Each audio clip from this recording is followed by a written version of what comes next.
Welcome to another episode of The Evaluation Couch, the podcast where we talk about career growth and the field of evaluation. This is your host, Maria Montenegro.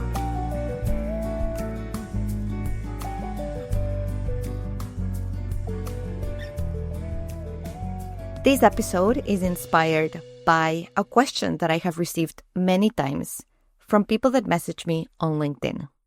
And this question is, how can I become a stronger evaluator? And I really wish I had a magic short answer that could solve this big question, but I don't. Instead, I decided to record this episode. The real answer for me, based on my experience, lies in evaluation competencies. I didn't have evaluation training in university, and I didn't take a specific evaluation course in a certificate or a program. My exposure to evaluation happened through work, and after learning more about the evaluation field, I decided that this was the career I wanted to pursue. So I had to figure out on my own how to become the evaluator that I am today, how to become a competent evaluator, how to grow in my career. And using evaluation competencies is the way in which I achieved this.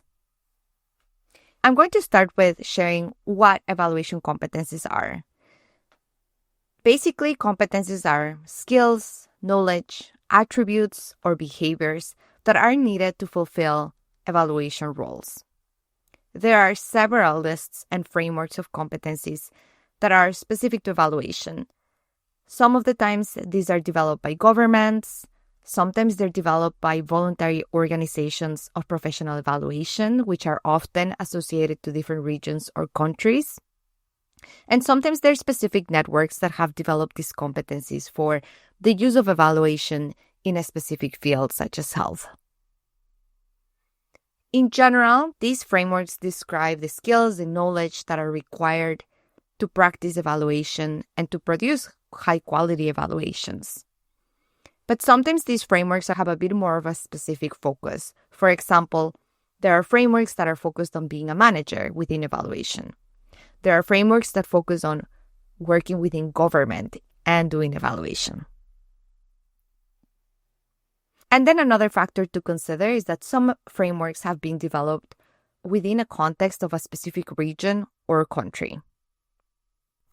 There are also some frameworks that focus more on evaluation and others that have more of a focus on monitoring. So these are just things that you should be aware of in terms of what competency frameworks are out there. There's a variety. Nonetheless, they all have commonalities and a few areas that are often included within them. These are professional knowledge. These competencies talk about the use of ethics, values, and awareness of the standards that guide high-quality evaluations. They also talk about the role of evaluation in policy and in creating change. 2. Technical skills. These competencies are usually associated with methodologies, the use of quantitative, qualitative methods, the use of sector-specific knowledge that is relevant for your work. You will see things like data analysis, different tools that are leveraged in the evaluation process. 3. Managerial competencies. A big part of being an evaluator is managing evaluation projects. So here you will see competencies such as planning and implementing an evaluation, leading teams, managing resources, budgeting, and so on. 4.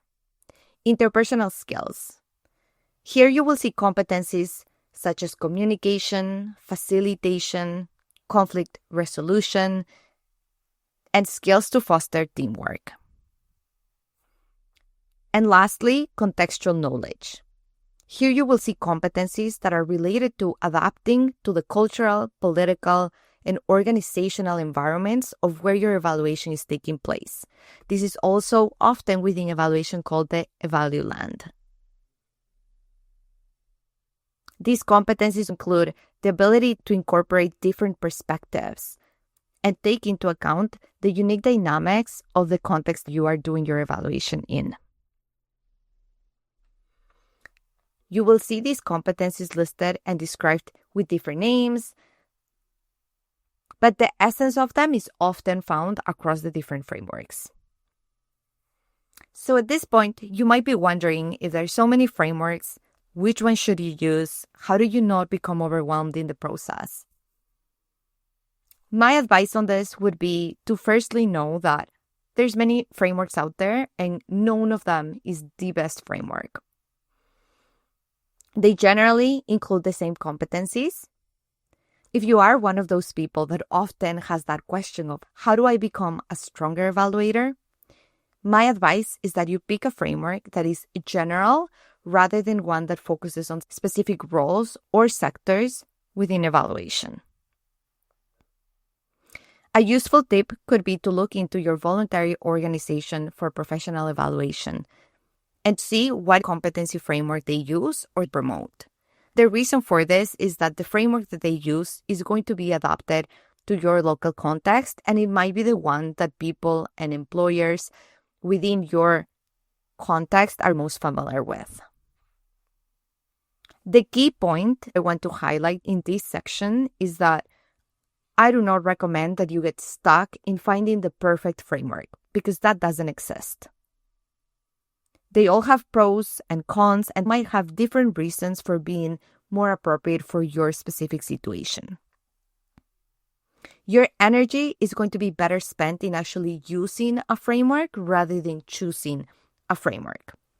If you're still having issues around which framework to use, I'm posting a link on the episode notes of an exercise that you can work through to help you get unstuck and choose a framework to start working on the next steps. So now that we have that context on what evaluation competencies are and how to choose one, I want to share with you how I think that using competencies can help you grow your evaluation career and help you become a stronger evaluator. And this is based on my own experience. When I was in the journey of trying to become an evaluator, I started developing my network, following organizations in social media, trying to read around evaluation, and I quickly realized that there was so much evaluation jargon and concepts and names that I had never heard. And it became pretty overwhelming, realizing the amount of information that I needed to learn and catch up on in order to become an evaluator and feel comfortable calling myself an evaluator. I wasn't really sure where to start. I knew that I needed to learn about theory and methods and approaches, and I didn't really know a lot of the terms that were used to describe different types of evaluations like developmental and formative. I also knew that I needed to learn about the management aspect of evaluation, how to develop an evaluation plan, how to work through a budget. I also had never completed an evaluation, so all of the aspects around reporting and sharing insights with your clients were completely new to me. So I needed to learn how that looked, because all I was exposed to previously was academic reporting or research reports, which are quite different to what you would see as an evaluation report for a client.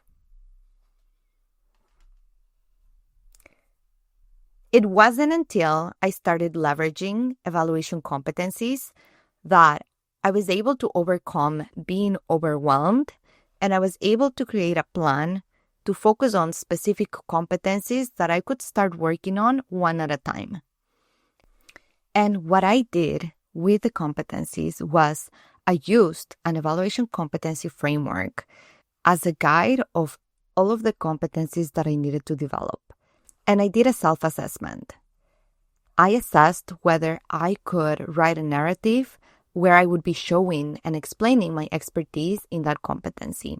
And even just the process of writing this out really made me realize which are the competencies that I feel confident speaking about, which are the competencies that I have examples that I can quickly share and really showcase my expertise, and which ones are the competencies where I'm less confident and I struggle to be able to speak and explain them. With this, I identified my strengths and the areas of improvement. And those areas of improvement, those areas that I really struggled, writing a narrative around were the areas that I decided to focus on initially for my professional development. So with this process, I went from 37 competencies where I needed to develop and excel at to 3 competencies that I identified were the biggest areas of opportunities for me to develop in. And this is the backbone of that plan that I'm mentioning that helped me transform my experience from overwhelm and not knowing where to start to one that I could actually start implementing a specific plan towards, knowing that it was much more focused and therefore it felt more feasible. And this basically helped me get unstuck. The process of doing a self-assessment of your evaluation competencies is so helpful that there are tools out there that can help you with the self-assessment process. And I will have links to those tools as well in the episode notes.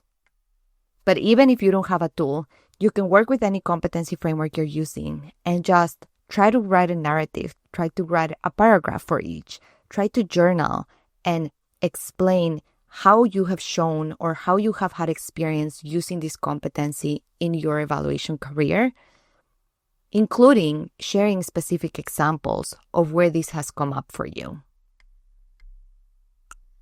The process of using these evaluation competencies to guide my career development was huge.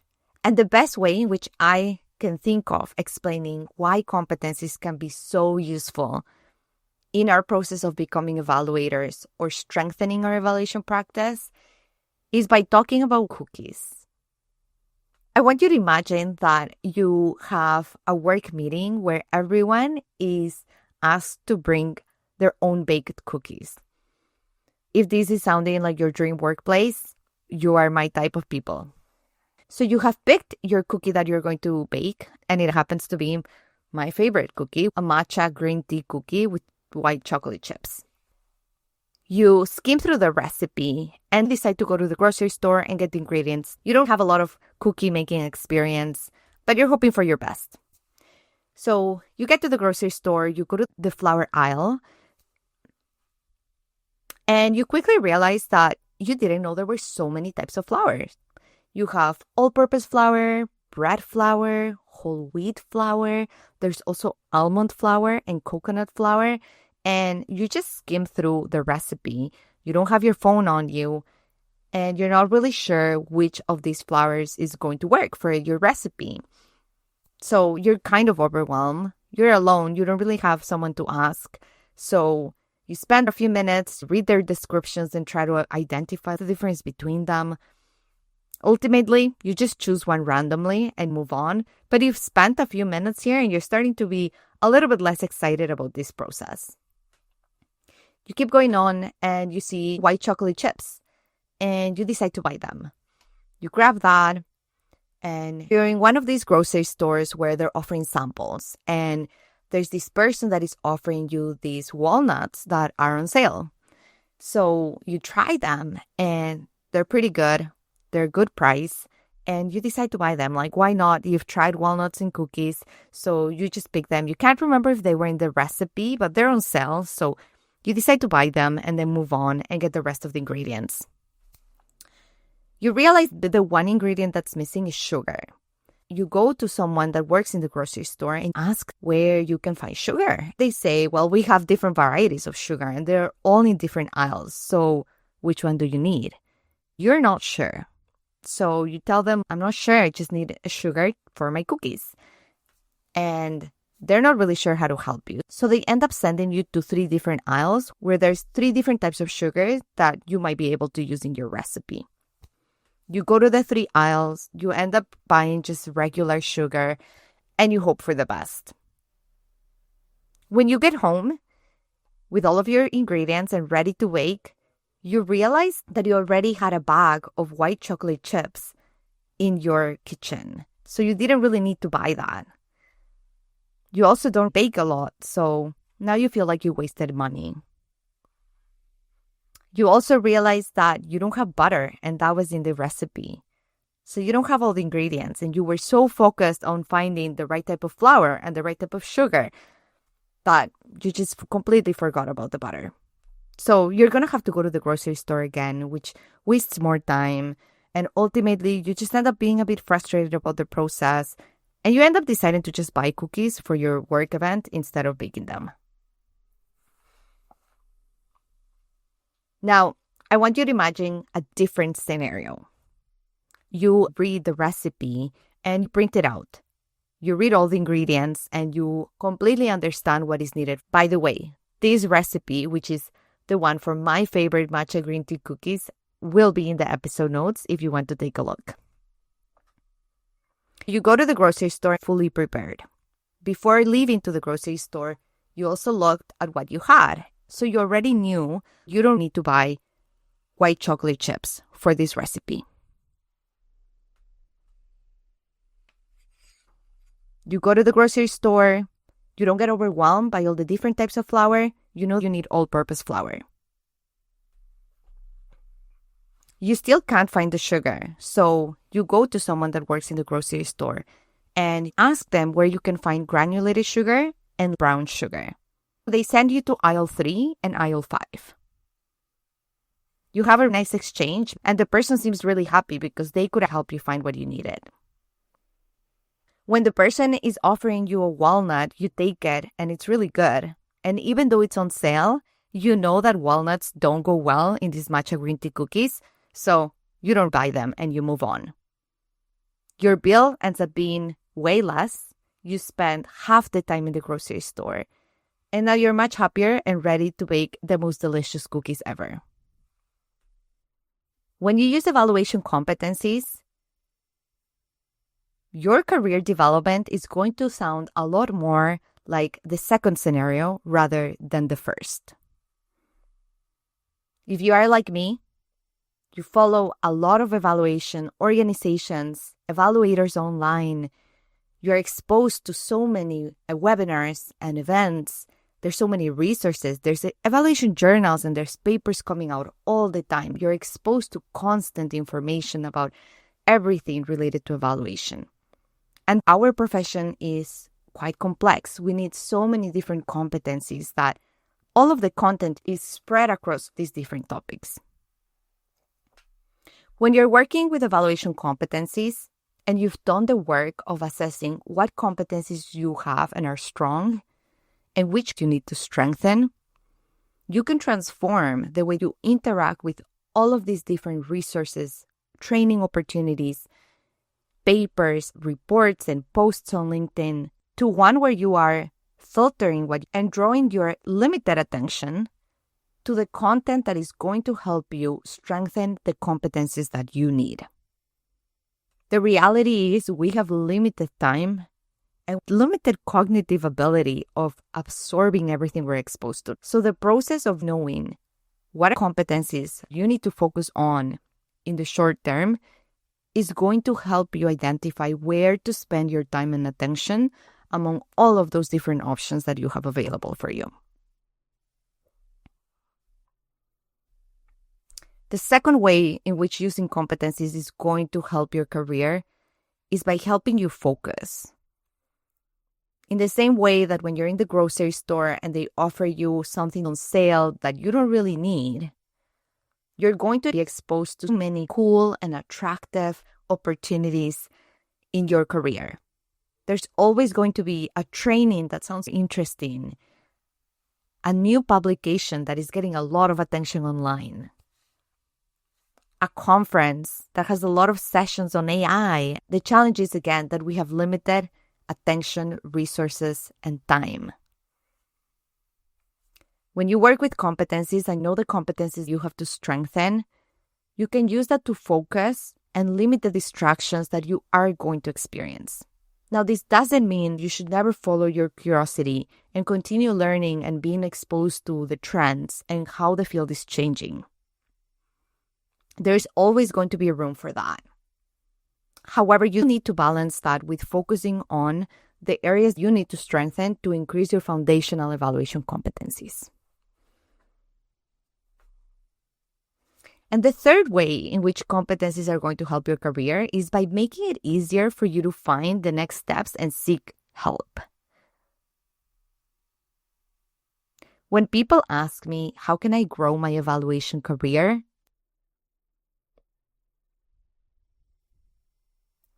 Answering is so challenging and difficult that it requires a podcast episode. But if someone messages me and says, hey, Maria, how can I strengthen my skills in managing evaluation budgets when I'm not in a senior position overseeing budgets? I can give you at least 5 ideas within 30 seconds that you could try in order to achieve that. When you have a more specific understanding of what competencies you're working on, you will be able to ask for support and ask for questions, resources that are more specific, making it easier for people to help you. It will also help you brainstorm ways of developing those competencies that are more relevant and helpful. I want to share 2 examples of how this showed up in the early stages of my career and how it's showing up now. Because the process of reconnecting with our evaluation competencies, doing a self-assessment, seeing where our strengths are and where our weaknesses are, is an ongoing process. It doesn't end because you secure a position where you have evaluation in the title. It doesn't end because you reach a senior position. We will always need to continue developing our competencies to become stronger in our practice.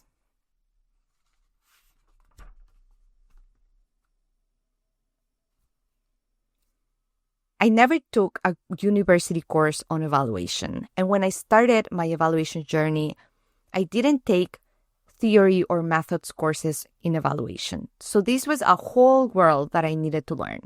One of my earliest evaluation roles was in an organization that had a variety of different projects. And they used to host webinars every once in a while where people would present different projects that they were working on. When I had identified that the competency of understanding theories, methods, and approaches in evaluation was one that I needed to improve to become a competent evaluator, I took the opportunity of these webinars to focus on strengthening my awareness of these approaches in evaluation. I attended these webinars, and I clearly remember there was a project that used participatory approaches, and I had never been exposed to this type of evaluation before. And I attended the webinar with a specific intention on understanding participatory approaches in evaluation. What do they look like? How are they different to the other evaluation approaches that I have seen? And how could I integrate this more in my work? Now, I probably would have attended this webinar regardless because everyone in the organization did.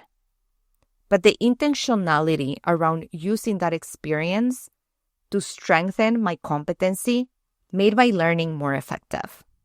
This is actually backed up by evidence.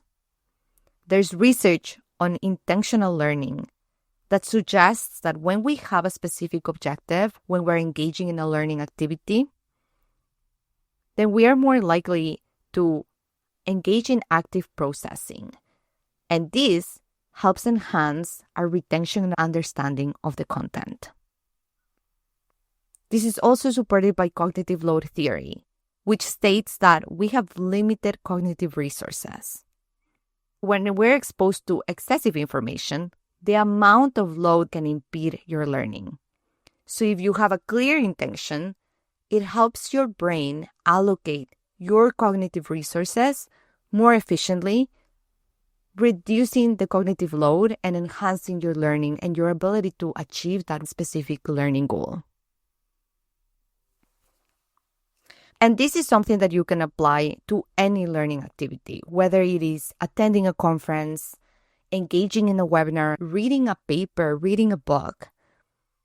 When you're able to link the different activities that you're doing with a competency that you want to strengthen, you will be able to first filter whether that activity is going to support achievement of that competency, and second, make your learning and your engagement during that activity more effective.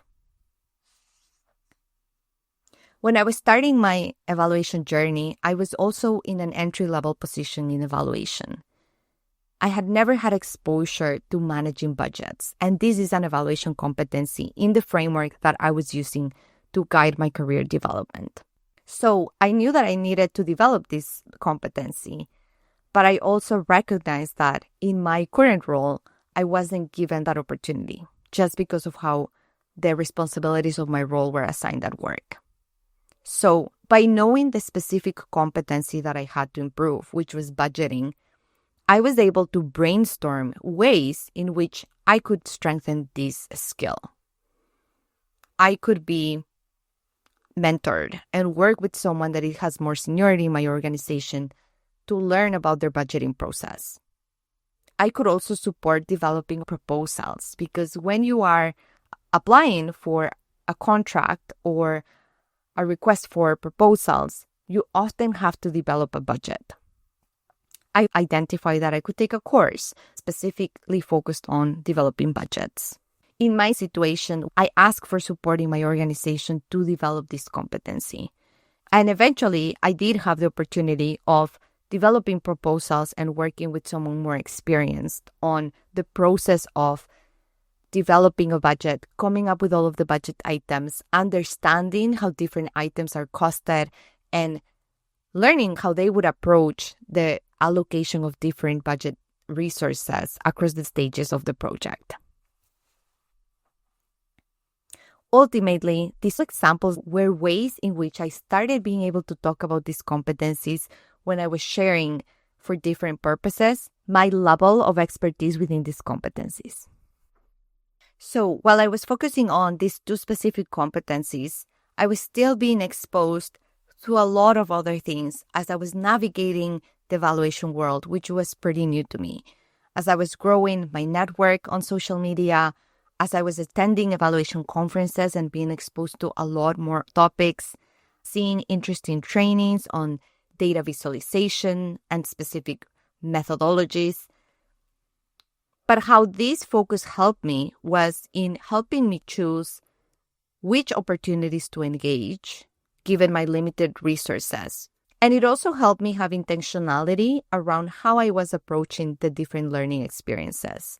For example, when I attended conferences, I made sure that I was prioritizing going to sessions where I was being exposed to different approaches, rather than selecting sessions that sounded interesting for different reasons.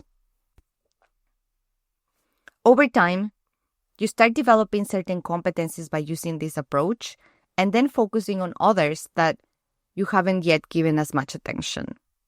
Sometimes you will start developing competencies just because of the nature of what you're exposed to, and it won't require seeking additional training or mentorship or learning outside what you're exposed to at work. So now, more than 6 years after, my evaluation practice has evolved. I've been exposed to different things. I have learned and developed different competencies. And recently, in a self-assessment, I identified the area we need to focus on is project management, because I am managing multiple projects at the same time, and I need to become more organized, manage the different tasks across my team in a more effective way. Therefore, I am pursuing mentorship and working with project managers to develop and strengthen this competency that I have, which again shows how our process of developing our competencies evolves. It is not a one-time process. It is not something that we are just focusing on when we are starting our career. And I think that question of how do I become a stronger evaluator should be a question that we ask ourselves throughout the different stages of our career to promote that improvement and continuous learning mindset.